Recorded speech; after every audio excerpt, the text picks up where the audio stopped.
Irmãos e irmãs, esta é a geração morna. Não se precisa ser teólogo para entender que chegamos à era de Laodiceia, a qual Jesus profetizou que chegaria nos últimos dias. Compare simplesmente o que Jesus disse quanto à igreja morna de Laodiceia com o que é hoje chamado de Igreja de Jesus Cristo. Jesus advertiu que é melhor que aquele que tem ouvidos ouça o que o Espírito Santo está dizendo sobre este sistema religioso. Jesus advertiu claramente que nos últimos dias da civilização se desenvolveria uma igreja que iria se gabar de ser rica, de crescer e de aumentar os membros, de ser autossuficiente. Em outras palavras, uma igreja de grande influência, com visibilidade e força crescentes, que ao mesmo tempo se recusa a qualquer tipo de correção ou de exame minucioso. Jesus disse o seguinte a respeito dessa igreja: pois dizes, estou rico e abastado, e não preciso de coisa alguma. Apocalipse capítulo 3, versículo 17. Como é triste o fato de que esta igreja, em particular, arrogante e cheia de vanglórias, está sendo anunciada por tantos cristãos sem discernimento. Como é triste o fato de que esta igreja, em particular, arrogante e cheia de vanglórias, está sendo anunciada por tantos cristãos sem discernimento, como sendo a gloriosa igreja dos últimos dias, cheia de poder e domínio, que deverá conquistar o mundo e trazer o Rei Jesus de volta. É a mentira de Laodiceia. Uma pessoa querida escreveu o seguinte: não estás percebendo, Senhor, que o nosso próximo presidente será um homem que fala línguas, cheio do Espírito? Não sabes que todos estes grandes projetos arquitetônicos dos evangelistas são ordenados por Deus? O Senhor está treinando líderes, levantando enormes projetos para que possam ganhar posições dentro do governo, após haverem aprendido tudo a respeito das altas finanças e de construções. A igreja vai assumir o controle do governo. Líderes cheios do Espírito vão produzir as leis e vão acabar com o aborto, a pornografia e o crime. Deus levantou uma igreja poderosa para que ela possa assumir o controle agora. O ponto principal no conceito de reino de Deus na terra vem a ser de um governo perfeitamente justo, que englobe todas as nações. Governo sob o qual cesse toda a injustiça, opressão e luta. Os malefícios da pobreza deixem de ser conhecidos e todos os homens vivam em paz e prosperidade como irmãos. O que me deixa alarmado é que muitos fundamentalistas agora estão compartilhando pontos de vista semelhantes, do tipo Poliana, a respeito do papel da igreja americana moderna. Parece que estão se gabando. Conseguimos! Possuímos de 30 a 40 milhões de evangélicos. Temos líderes com charme, populares, que falam bem. Dispomos do dinheiro, da capacidade e de números crescentes que se juntarão a nós. Assumamos o controle. Tenho ouvido pastores de grandes igrejas carismáticas se vangloriando. Construirei a maior igreja da América, porque números significam poder e influência. É preciso que tenhamos uma igreja grande e poderosa o suficiente para que se imponha a moralidade e a vontade de Deus em nossa nação e em nossas comunidades. O espalhafato e a vanglória chegam a este ponto. Esta igreja orgulhosa, rica e arrogante, agora ambiciona poder. Não o poder de Deus, mas o poder político. Ela ambiciona a Casa Branca, o Congresso e a Corte Suprema. Já que falhamos em produzir um avivamento com arrependimento e mudança no coração dos homens, como Jonas, vamos, de acordo com alguns, tomar as rédeas do governo e legislar com justiça. Isso soa tão consagrado, tão espiritual, tão vital. Como Israel, muitos do povo de Deus clamam por um púlpito imperial, com um líder espiritual que erradique o poder do mal entrincheirado e legisle um novo sistema moral. O dedo acusador dos profetas ameaçadores e dos vigilantes que vertem lágrimas deverá ser substituído pela pena refinada dos congressistas cristãos que promulgarão leis morais. Acredite ou não, esta é exatamente a igreja que Deus vai vomitar de sua boca. Deus não está nem um pouco impressionado com a avaliação inchada que esta igreja faz de si mesma. A igreja morna de Laodiceia não está destinada ao domínio, ao poder, à autoridade de tipo nenhum. Ela está destinada ao julgamento. O pior tipo de cegueira espiritual é se juntar àqueles que se jactam de que a igreja americana moderna, carismática ou não, está no seu melhor momento. Que falta de discernimento espiritual incrível! Quanto a mim, junto-me àquilo que Jesus disse a respeito desta igreja dos últimos dias. Jesus rompe a fachada e expõe a verdade a respeito da igreja de Laodiceia. Ela não é o que ela pensa que é. Ela não é o que ela diz ser. Ela não é rica. Ela é pobre. Ela não está em expansão. Ela é infeliz e prestes a ser decepada para sempre. Não é uma igreja forte que não precisa de nada, mas em vez disto, está vergonhosamente nua. Não é uma igreja com novas revelações e discernimentos profundos das Escrituras. Jesus disse que ela é cega. Ela não será o veículo do domínio de Cristo sobre a terra, mas em vez disto, será o objeto de sua ira e do seu repúdio. A igreja de Deus é um remanescente triunfante, desprezado, perseguido. Você pode estar certo de que Deus possui um povo para si nestes últimos dias, mas eles se tratam de um remanescente desprezado, santo e separado. Estas pessoas deste remanescente santo andam na luz e gozam de grande discernimento. Eles enxergam a igreja moderna de Laodiceia através dos olhos de Jesus e não serão enganados pela pompa, pela enormidade e pela grandeza exterior da religião popular. A igreja verdadeira é invisível.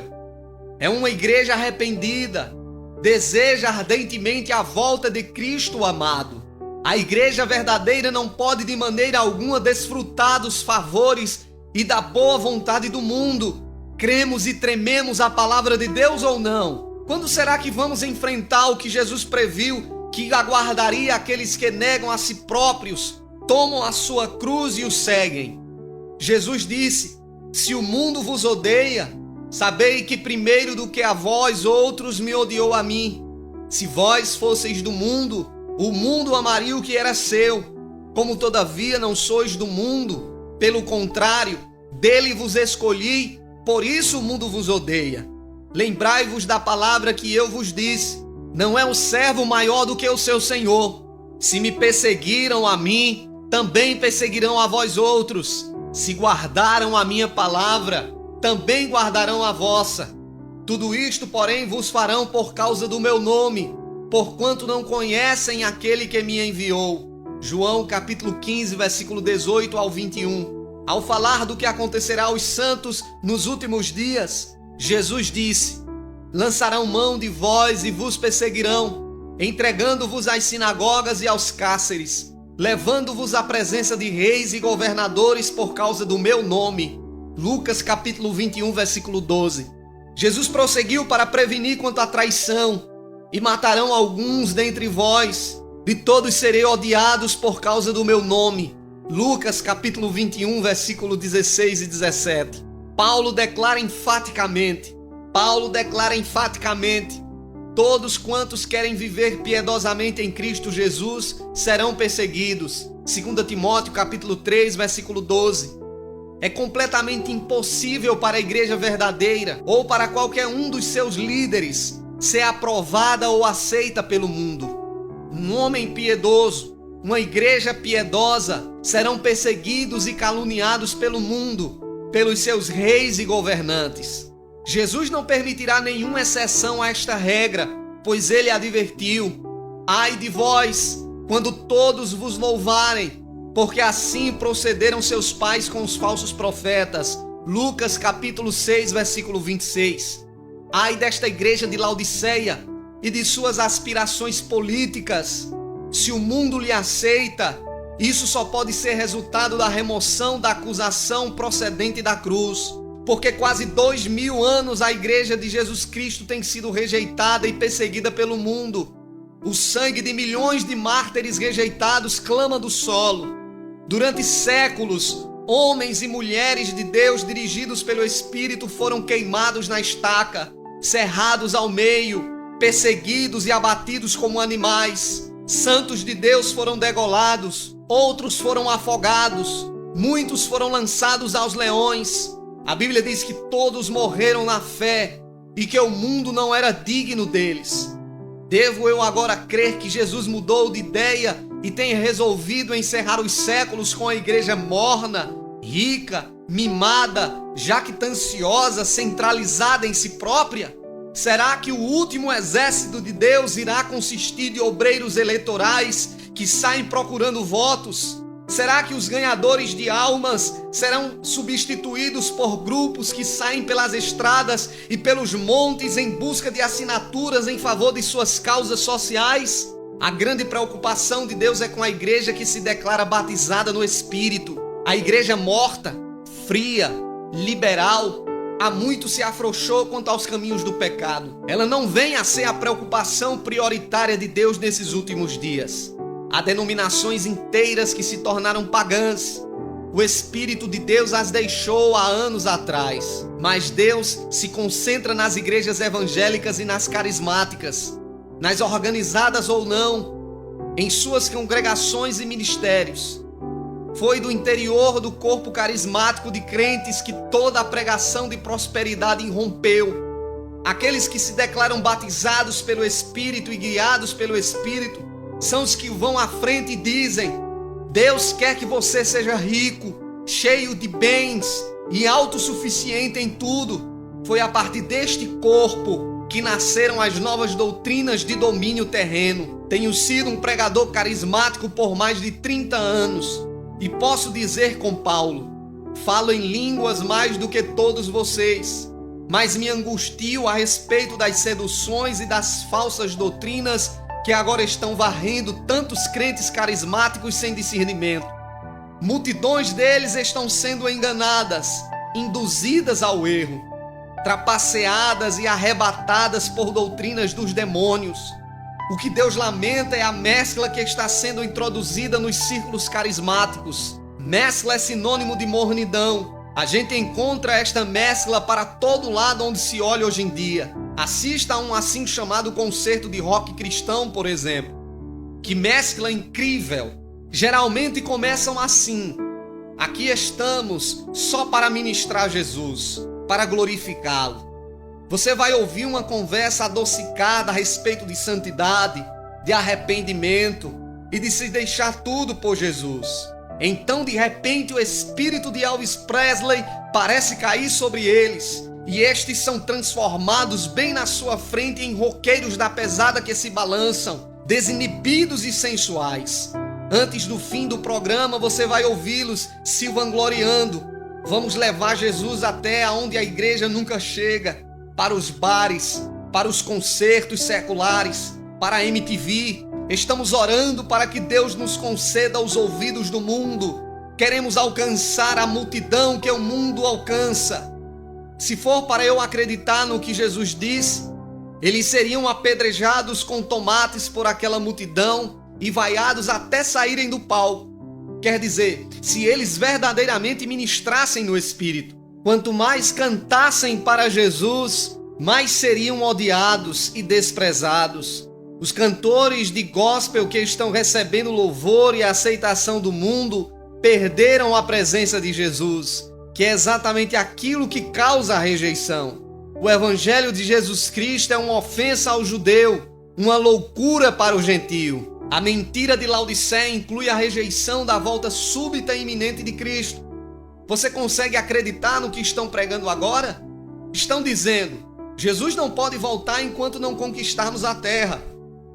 Ele não voltará enquanto não tivermos o domínio e o trouxermos ao mundo no qual tenhamos produzido submissão. Zombam da ideia de um retorno iminente e inesperado de Cristo. Jesus disse que é mau o servo que diz em seu coração: meu Senhor demora-se. Mateus capítulo 24, versículo 44. Este tipo de ensino é um resultado direto do declínio espiritual da tepidez e do enfado com o carregar da cruz.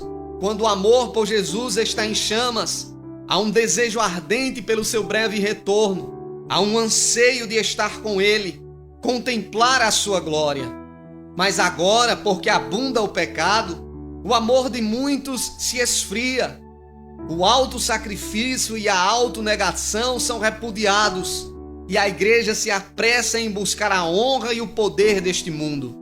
Eles agora zombam da ideia de os crentes serem transformados num abrir e fechar de olhos. Colocaram a vinda de Cristo num futuro remoto, e o seu interesse prioritário não é o que Cristo está fazendo, mas o que a igreja está fazendo. O interesse do momento não é no interior, mas no exterior. Juntar novos membros, fazer a influência crescer e estabelecer um reino terreno. Jesus disse: eis que venho sem demora. Paulo escreveu: pois vós mesmos estáis inteirados com precisão de que o dia do Senhor vem como ladrão de noite. Mas vós, irmãos, não estáis em trevas, para que esse dia como ladrão vos apanhe de surpresa. Pedro também confirmou o retorno súbito do Senhor. Virá, entretanto, como ladrão o dia do Senhor. Jesus advertiu a igreja de Sardes para sempre ser vigilante e expectante, e para se arrepender, ou então ser pega desprevenida. Guarda-o e arrepende-te, porquanto se não vigiares, virei como ladrão, e não conhecerás de modo algum em que hora virei contra ti. Por que deveria um cristão vigiar e ficar alerta se a vinda de Cristo é protelada para uma hora qualquer no futuro? Devemos acreditar nos pregadores modernos, mornos, ou devemos repousar nossa fé no que Jesus disse? Por isso, ficai também vós apercebidos, porque a hora em que não cuidais, o Filho do Homem virá. Mateus capítulo 24, versículo 44. Jesus nos avisa: vigiai, pois porque não sabeis o dia nem a hora. É assim que viviam os cristãos apostólicos do primeiro século. Eles compartilhavam o intenso desejo de Paulo de partir e estar com o Senhor. Estavam ativos na obra do Senhor, se preocupando e obedecendo seus mandamentos. Mas como Abraão, buscavam uma cidade cujo construtor e edificador é Deus. Os pregadores do reino do domínio espiritualizam tudo que tem a ver com o retorno breve de Cristo. Mas como conseguir espiritualizar o mandamento mais prático de Jesus? Vigiai, pois porque não sabeis quando virá o dono da casa, se à tarde, se à meia-noite, se ao cantar do galo, se pela manhã, para que, vindo ele inesperadamente, não vos ache dormindo. O que porém vos digo a todos: vigiai. A coroa de justiça que o juiz dará naquele dia está reservada a todos quantos amam a sua vinda. Pergunto-lhe: você goza com antecedência a sua volta breve? Você anseia por ela? A volta dele para reunir os seus eleitos ainda é a sua esperança? Era para Paulo que escreveu: aguardando a bendita esperança e a manifestação da glória do nosso grande Deus e Salvador, Cristo Jesus. As últimas palavras de Jesus na Bíblia são: certamente venho sem demora. O Espírito e a noiva dizem: vem. O que você diz? Quem você acha que está colocando dúvidas na mente da noiva a respeito do breve retorno do seu amado? Quem é que procura restringir a mente dela aos limites da terra, concentrando-se não na glória do seu Cristo, mas em sua própria e em seu papel neste mundo? Quem faria a noiva sentir-se como uma viúva abandonada? Abandonada pelo seu noivo pelo fato de não ser muito assertiva e dominadora? Certamente não é o Espírito Santo, pois o Espírito proclama: cedo virá o Senhor Jesus. Teria o Senhor ordenado à sua igreja adiar sua vinda e no lugar disto levantar um reino terreno de justiça? Ou o Senhor ordenou-nos que colocássemos o óleo em nossas lâmpadas, despertos, e nos aprontássemos para o seu retorno a qualquer momento? Deixe que a palavra responda: cingido esteja o vosso corpo e acesas as vossas candeias. Sede vós semelhantes aos homens que esperam pelo seu Senhor, ao voltar ele das festas de casamento, para que quando vier e bater a porta, logo lhe abram. A seguir, Cristo acrescentou estas palavras: bem-aventurados aqueles servos a quem o Senhor, quando vier, os encontre vigilantes. Para que vigiar? Para que ficar alerta? Por que cingir o corpo? Por que permanecer em estado de alerta? Por que desejá-la, se a vinda de Cristo é adiada para um futuro remoto, enquanto se guardam as ações militantes da igreja? O Senhor sabia o que aconteceria quando fosse dito: o Senhor tarda em vir. Haveria desleixo, haveria muito comer e beber, embriaguez, haveria uma urgência em se preparar. Mas se aquele servo disser consigo mesmo: meu Senhor tarda em vir, e passar a espancar os criados e as criadas, a comer, a beber e a embriagar-se, virá o Senhor daquele servo em dia que não espera e em hora que não sabe, e castigá-lo-á, lançando-lhe a sorte com os infiéis. Aquele servo, porém, que conheceu a vontade do seu Senhor e não se aprontou, nem fez segundo a sua vontade, será punido com muitos açoites. Este tipo de ignorância quanto à sua real condição espiritual é possível à igreja quando o Espírito Santo é entristecido e sua voz é silenciada. Se o Espírito de Deus não consegue falar, eles acariciam seus próprios enganos, tornam-se obcecados com orgulhos e arrogantes jactanciosos quando os julgamentos de Deus estão prestes a irromper. Graças a Deus, existe um remanescente santificado, separado, ouvindo a voz do Espírito Santo. E estes não são enganados ou pegos despreparados. São os vigias que detectaram os estratagemas do inimigo. São ousados para expor as doutrinas cheias de palavrórios dos demônios. Os que ouvem o que o Espírito diz, sabem o que o Senhor está prestes a fazer. Veem a tempestade que se forma. Ouvem os trovões se aproximando. Sabem que Deus está julgando a sua casa e as suas nações em particular.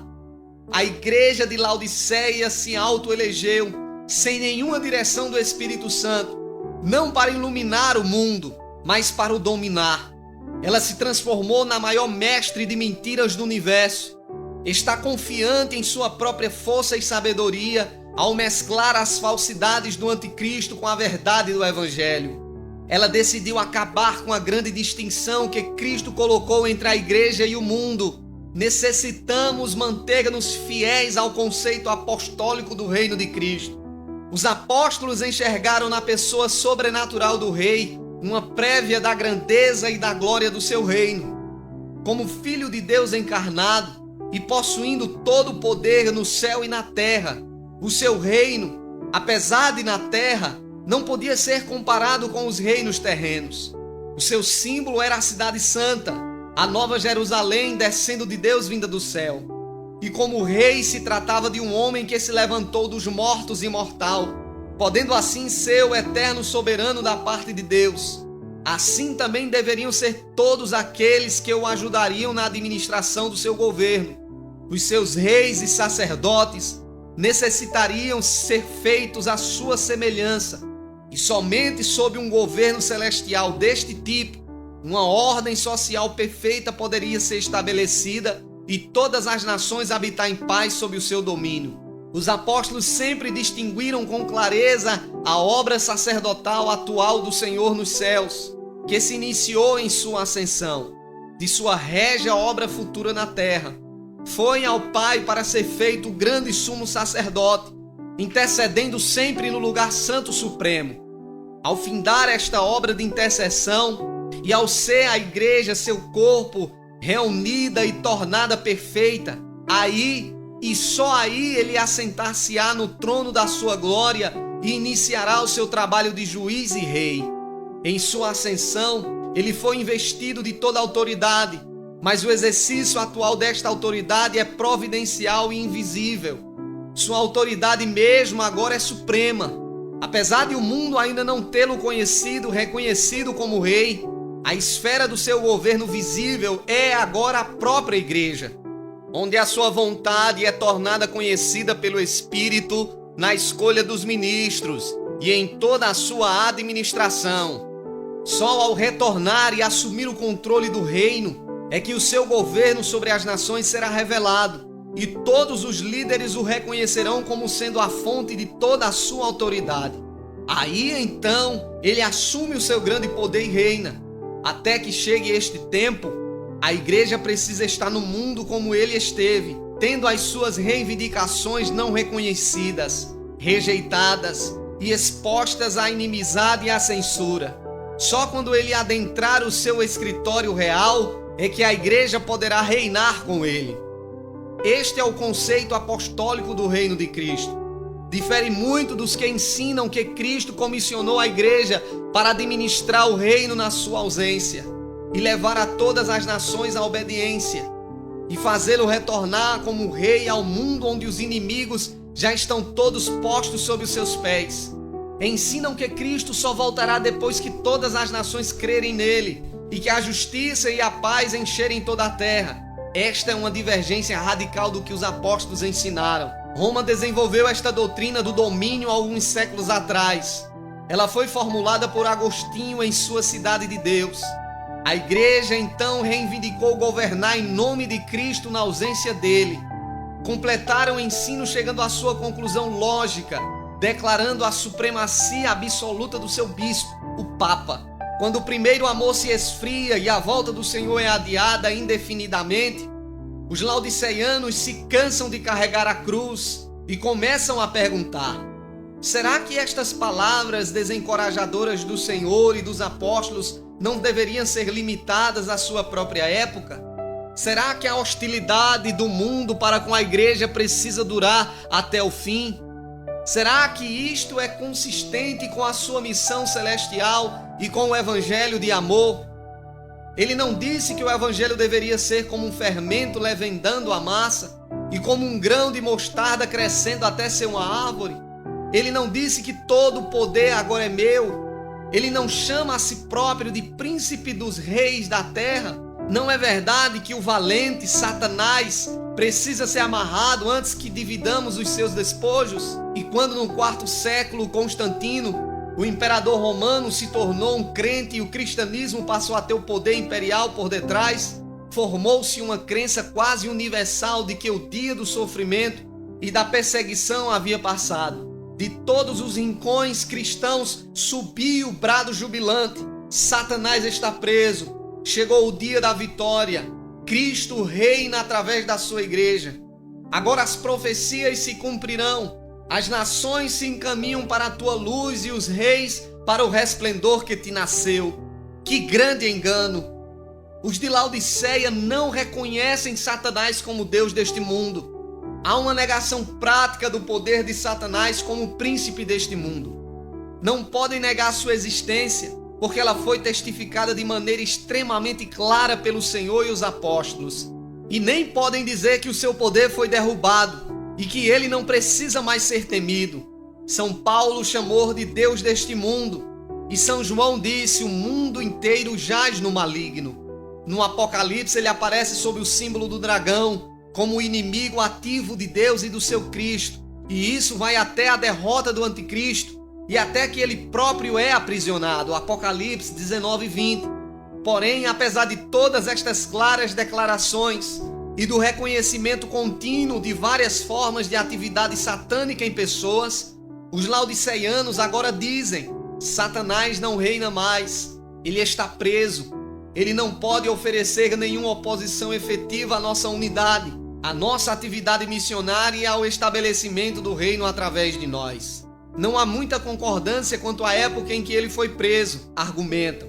Como o reino de Deus poderia ser estabelecido se Satanás e os seus anjos ainda tivessem poder sobre a terra? Acreditando não estar mais expostos aos ataques deste adversário sutil e poderoso, não veem necessidade alguma de vigilância especial. Desde que o valente está amarrado, a igreja pode dividir os seus despojos em segurança. Tendo sido rejeitada da terra, a igreja agora pode se apossar dela. Que perversão sutil da verdade! Com arrogância incrível, vangloriam-se de que os seus bispos agora podem até mesmo tomar os seus lugares entre os príncipes da terra. A igreja cessa de ser peregrina e forasteira. é a noiva do soberano do céu, é exaltada e senta-se com ele em seu trono, devendo o mundo ser submisso a ela e, portanto, toda a excelência e as honras pertencem aos seus líderes, como nobres do rei. Que ignorância! O reino de Cristo nunca foi e nunca será deste mundo. Jesus disse: o meu reino não é deste mundo, mas agora o meu reino não é daqui. E isso para mim define a questão como deveria ser para todos os crentes que tremem a sua palavra. Quanto a mim, escolho estar sentado com Cristo nos lugares celestiais e me encontrar entre aqueles a respeito de quem Enoque profetizou: eis que vem o Senhor entre suas santas miríades. Judas 14.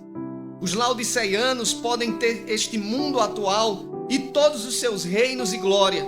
Está destinado a ser queimado, segundo Pedro, mas os céus e a terra que agora existem, pela mesma palavra, se reservam como tesouro e se guardam para o fogo até o dia do juízo e da perdição dos homens ímpios. Pode ser mais claro? A terra e as obras que nela há se queimarão. Que a igreja triunfante proclame com Pedro: mas nós, segundo a sua promessa, aguardamos novos céus e nova terra em que habita a justiça.